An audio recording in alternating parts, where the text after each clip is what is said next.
ভাইয়ারা এই যে ঘেরে কাজ করেন, এই যে কাদা মাটির ভিতরে ঘেরে কাজ করেন, আপনাদের অনুভূতিটা কি?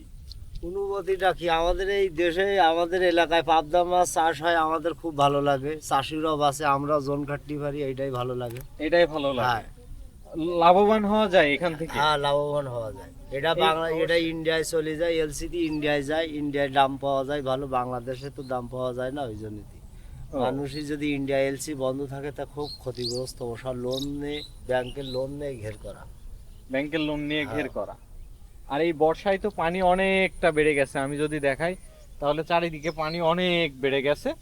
আর একটা ঢল হইলেই তো এই ঘের সব একাকার হয়ে যাবে সব চারিদিকে। ভেসে যাবে। সেজন্য মাছ আগে আগেই বিক্রি করে দেওয়া আগেই হচ্ছে। বিক্রি করে দিয়েছে। আচ্ছা, অসংখ্য ধন্যবাদ, ঠিক আছে। ভালো থাকবেন।